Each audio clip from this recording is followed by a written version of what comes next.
Good morning to all, welcome to on this channel the HOD of nursing. So बच्चों, आज हम ले आए हैं आपके लिए बहुत इंपॉर्टेंट टॉपिक है बच्चों। सो आपके लिए अगर आप सीएचओ या फिर एज अ कॉम्पिटिटिव एग्जाम के लिए बहुत ज़्यादा इंपॉर्टेंट टॉपिक है, तो बने रहो हमारे साथ। तो बच्चों, आज मैं आपको बताने वाला हूँ NVBDCP यानी कि national vector borne disease control programme.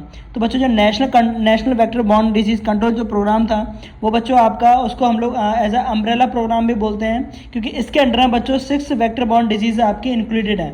ठीक है, तो बच्चों इसमें हम लोग क्या देखेंगे, आप लोग देख रहे हो जैसे आपको पेज पे दिखाई दे रहा है, umbrella programme for prevention and control for 6 vector borne disease.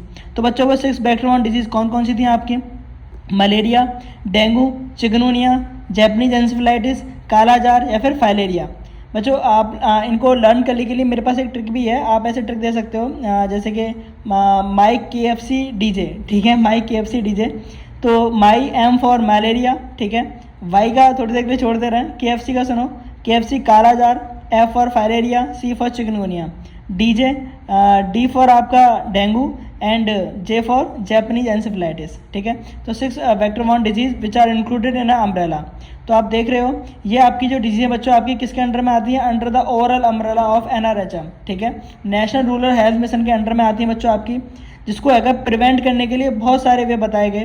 Plus बच्चों, अगर मैं आपको इंडिकेट करूं तो इनमें से अगर आप देखोगे malaria, filariasis, Japanese encephalitis, dengue and chikungunya, ये बच्चों आपकी जो आपकी 4 डिजीजेज हैं बच्चों, ये आपकी अगर बाय मॉस्किटो के थ्रू होती हैं। किसके थ्रू होती हैं? बाय मॉस्किटो, यानी कि वेक्टर बॉर्न डिजीज है। वेक्टर बॉर्न का मतलब ही होता है, देखो वेक्टर का मतलब है कि फैलाने वाला। ठीक है, वेक्टर का मतलब ही क्या है? फैलाने वाला, है ना। जैसे कि मैं आपसे बोलूँ कि अगर कोरोना काल की अगर मैं बात करता हूँ आपसे, तो बच्चों कोरोना काल में आपको पता है लॉकडाउन लगाया गया था। क्यों लगाया गया था? कोरोना काल में बच्चों वेक्टर कौन था? वेक्टर थे हम लोग, क्योंकि बीमारी हम लोग फैला रहे थे। ठीक है, तो बच्चों वेक्टर वो होते हैं जो बीमारी फैला रहे होते हैं ना। इसी तरीके से बच्चों जो आपकी 4 डिजीज लिखी हुई हैं, malaria, filariasis, Japanese encephalitis, dengue and chikungunya, जो कि बच्चों किसके थ्रू होती हैं? बाय मॉस्किटो के थ्रू होती हैं। जबकि कालाजार देखा जाए तो बच्चों किसके थ्रू होता है? बाय सैंड फ्लाइज के थ्रू होता है। ठीक है, अच्छा, अब बेसिक बच्चों मैं आपको बता दूं, इनको कंट्रोल करने के लिए प्रोग्राम चलाए गए, बहुत सारे प्रोग्राम चलाए गए कि इनको कैसे कंट्रोल करें। ठीक है, तो उसके डिफरेंट टाइप्स के मेथड्स है जो बच्चों गवर्नमेंट के थ्रू चलाए गए थे, NRHM के अंडर चलाए गए थे, आपके नेशनल रूरल हेल्थ मिशन के अंडर में चलाए गए थे। ठीक है, तो इसमें बच्चों वेक्टर कंट्रोल प्रोग्राम कौन कौन से हैं? तो बच्चों पहला वेक्टर कंट्रोल प्रोग्राम आपका दे रखा है केमिकल कंट्रोल। ठीक है, तो आप केमिकल्स के थ्रू बच्चों कैसे आप वेक्टर्स को कंट्रोल कर सकते हो? Use of indoor residual spray which insecticide is recommended under the programme. देखो, आप लोगों ने देखा होगा कि मोस्टली आपने देखा भी होगा कि आपकी गलियों में, जैसे कि आपकी गली में जैसे कि आपका बारिश का थोड़ा सा टाइम होता है, ठीक है, तो उस टाइम में मच्छरों को मारने के लिए एक क्लाउडिंग मशीन चलाई जाती है, इसमें बहुत सारा धुआं सा निकलता है। ठीक है, तो बच्चों उसमें केमिकल्स होते हैं जो कि उन मच्छरों को मारने के लिए रिस्पॉन्सिबल होते हैं। तो आप देखते हो गवर्नमेंट आपकी वो यूज़ भी करते हैं काफ़ी ज़्यादा। ठीक है, use of chemical larvicides like बेटा एंड पोर्टेबल वाटर। ठीक है, तो आप हो सकता है कि अगर ऐसे लार्विसाइड्स को भी यूज़ कर सकते हो, यानी कि आपने देखा होगा कि मोस्टली मॉस्किटोज जो होते हैं आपके रुके हुए जो स्टेबल वाटर होता है आपका, वहाँ पर आपके स्प्रेड होते हैं ना कूलर में।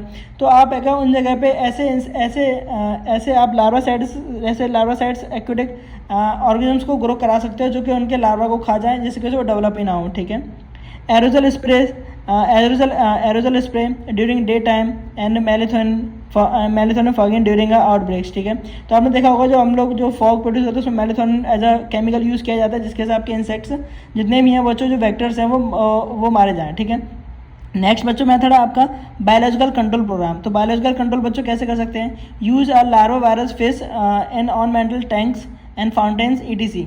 Use of biocides. बच्चों ये आपसे क्लियर बोल रहा है कि आप ना ऐसे आप क्या कर सकते हो कि जैसे आपके पास अगर स्टोर्ड वाटर है, ठीक है, आपके कूलर का पानी है ना, या फिर फाउंटेन्स हैं आपके जहाँ पे झरने वरने हैं आपके नॉर्मल, है ना, तो आप क्या कर सकते हो वहाँ पे एज अ मछलियों को ग्रो करा सकते हो। ठीक है, मछलियाँ बच्चों क्या करेंगे, जो इंसेक्ट्स हैं बच्चों, मच्छर हैं, उनके लार्वा को बच्चों इंगल्फ कर जाएंगी और लार्वा खत्म हो जाएगा, तो बच्चों आपका ग्रो नहीं कर पाएगा। ठीक है, नेक्स्ट बच्चों आप लोग कैसे कर सकते हो?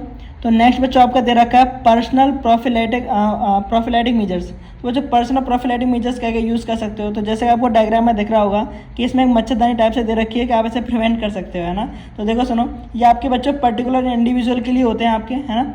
तो पहला दे रखा है use of mosquito repellent creams, liquid coils and mats. आपने देखा होंगे मार्केट्स में बहुत सारे ऐसे लिक्विड फॉर्म में मटेरियल आते हैं, ठीक है, जिनको आप स्किन पे लगा के मच्छरों से प्रिवेंट कर सकते हो। कॉइल्स आते हैं आपके, ठीक है, कॉइल को लगा सकते हो, प्लस क्रीम्स आती हैं जिनको आप स्किन पे लगा के प्रिवेंट कर सकते हो मॉस्किटो से, ठीक है बच्चों।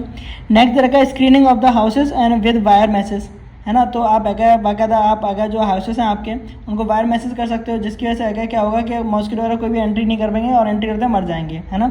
नेक्स्ट है use of bed net treated with the insecticides. तो बेड नेट लगा सकते हो आप लोग। आप क्या करते हो, जो आपका बेड है, ठीक है, आप उसके सराउंडिंग में एक मच्छरदानी यानी कि नेट लगा सकते हो, जिसके कोई मच्छर एंट्री ना कर पाए उसमें, है ना। Wearing cloth that cover maximum surface area of the body. आप क्या कर सकते हो कि मोस्टली इवनिंग के टाइम पे, मोस्टली क्या आपने देखा होगा कि 5 to 6 o'clock के टाइम पे मच्छरों का जो लेवल रहता है काफ़ी हाई लेवल पर रहता है। तो उस टाइम पे आप ऐसे कपड़े वेयर करो जो आपके ओवरऑल बॉडी पार्ट्स को कवर कर सकें, ठीक है, जिससे कि आप मच्छरों से प्रिवेंट हो सकें। तो कुल करके इतना ही है आपका जो अंडर एनआरएचएम था, है ना। तो आपका जो प्रोग्राम था under the overall of umbrella NRHM, उसका मेन उद्देश्य यही था कि आप कैसे करके डिजीज से प्रिवेंट कर सको। सो बच्चों, आपको वीडियो कैसा लगा कमेंट सेक्शन में जरूर बताएं। Thank you so much.